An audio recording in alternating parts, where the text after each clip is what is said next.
हाँ, आज के दिन मैं कुछ घोषणाएं भी करना चाहता हूँ, छोटी बड़ी कुछ भी हो सकती है जनता के लाभ के लिए, जिसके अंदर सबसे पहले तो मकान के नाते से प्रधानमंत्री आवास योजना के बाद हमने मुख्यमंत्री शहरी आवास योजना के अंतर्गत एक विज्ञापन के माध्यम से लोगों से दो प्रकार की उनकी इच्छा पूछी है। कोई प्लॉट सरकारी सहायता के माध्यम से कुछ पार्टिसिपेशन प्लॉट होल्डर का होगा, कोई सरकार का होगा, उस नाते से और 1 लाख के लगभग लोगों ने अप्लाई किया है कि हमको प्लॉट छोटा मिल जाए, जो बेघर लोग हैं, गरीब लोग। जी हाँ, नमस्कार दोस्तों गिनते जाना, सिर्फ आप कैलकुलेट करते जाना, 1,80,000 से नीचे जितने भी नए पोर्टल और जितनी भी नई योजनाएं हैं वो सब ओपन की जा रही हैं। आगे वीडियो दिखाऊंगा आपको, वेट कीजिए। पहले छोटी सी रिक्वेस्ट करता हूं कि वीडियो को ध्यान से समझिए, एंड तक वॉच कर लीजिए। कितनी योजनाएं आएंगी हम ऊपर कैलकुलेट करते रहेंगे, और एंड में आप इस चैनल को सब्सक्राइब करके जरूर जाइएगा, बेल आइकन भी दबा लीजिएगा। तो चलिए आगे बढ़ते हैं।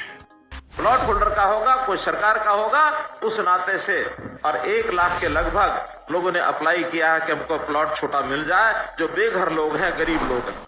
ऐसे ही मकान के नाते एक छोटा फ्लैट मिल जाए, ऐसे भी इतने ही लोग हैं जिन्होंने अप्लाई किया है।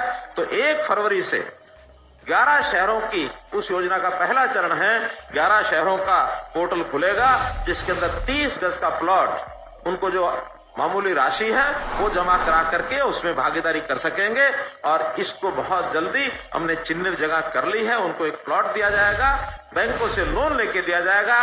केंद्र सरकार और हरियाणा सरकार का अपना योगदान होगा, ताकि वो थोड़ा पैसा लगा करके भी अपने प्लॉट पर अपना मकान बना सके। इसी प्रकार हमने गरीबों के लिए, किसानों के लिए और अटल कैंटीन खोली है।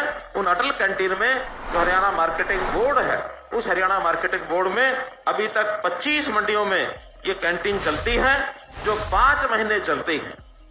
अभी हमने तय किया है कि 15 और मंडियों में इस प्रकार की कैंटीन खोली जाएंगी, और 5 महीनों के बजाय वो साल भर चलेंगी। अब साल भर के लिए 40 कैंटीन के अंदर, और ये व्यवस्था अगले महीने 1 फरवरी से शुरू हो जाएगी।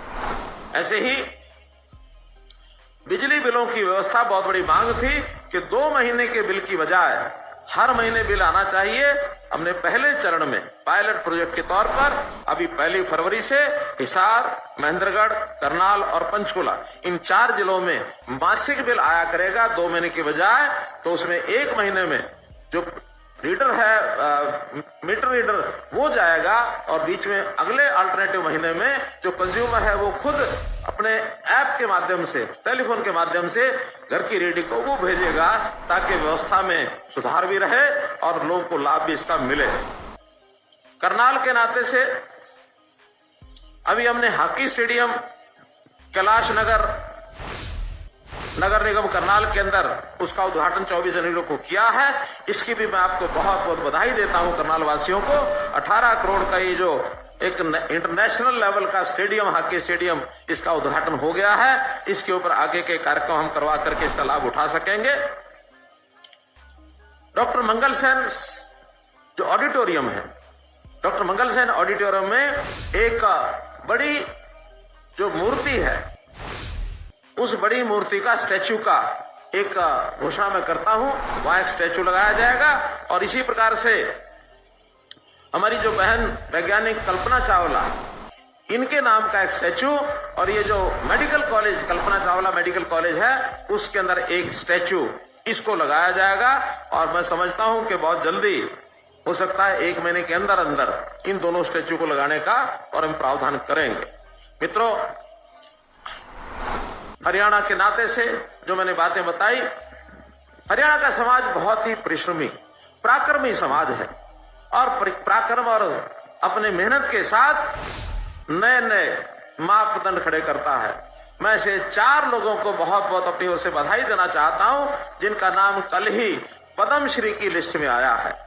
उसके अंदर एक है कलाकार महावीर गुड्डू, उनको पद्मश्री से सम्मानित किया गया है। ऐसे ही सामाजिक कार्यकर्ता हैं सिरसा के गुरविंदर सिंह, वो एक ऐसा है बच्चों का, जो दिव्यांग बच्चे हैं, उनकी सेवा का एक बहुत बड़ा प्रकल्प चलाते हैं। हालांकि स्वयं भी वो दिव्यांग हैं, उसके बावजूद एक सेवा का बड़ा काम वो करते हैं, उनको भी पद्मश्री से सम्मानित किया गया है। हमारे यहाँ कृषि वैज्ञानिकों की बड़ी श्रृंखला है, तो 2 कृषि वैज्ञानिक श्री हरिओम जी और श्री रामचंद्र सिहाग जी, इन दोनों को भी पद्मश्री से सम्मानित किया गया है। इन चारों को बहुत ही मैं बधाई देता हूं। अंत में आप लोगों से सबसे मैं अपील करूंगा कि हरियाणा के इस बढ़ते प्रगति के अंदर हम सब लोग भागीदार बने। सरकार की योजनाओं में, चाहे वो ईज ऑफ लिविंग के नाते से नई योजनाएं हम बना रहे हैं, चाहे वो अन्य प्रकार के सरकारी कार्यक्रमों में भागीदार बनेंगे, तो निश्चित रूप से हरियाणा सद्भाव, सौहार्द, समान विकास, समरसता, सहिष्णुता, इस ओर एक खुशहाल समाज हरियाणा का बने। हम अपने जीवन को सरल और सुगम, सुरक्षित ये बनाए। अमृत काल चल रहा है, ये अमृत काल 25 साल की योजना का, जिसमें प्रधानमंत्री जी ने 2047 तक इस अमृत काल की संकल्पना की है, इसमें अपनी सब योजनाओं में भागीदार बने और इसके अंदर भागीदार बन करके हरियाणा की प्रगति के अंदर सहयोग करें। अंत में माननीय अटल बिहारी वाजपेयी जी उनकी कविता की 4 पंक्तियां बोल करके मैं अपनी बात समाप्त करूंगा। हम पड़ाव को समझे मंजिल, हम पड़ाव को समझे मंजिल, लक्ष्य हुआ आंखों से ओझल, वर्तमान के मोहजाल में आने वाला कल न भुलाएं, आने वाला कल न भुलाएं, आओ फिर से दिया जलाएं, आओ फिर से दिया जलाएं। मेरे साथ बोलेंगे, जय हिंद, जय हिंद, जय हिंद, जय हिंद।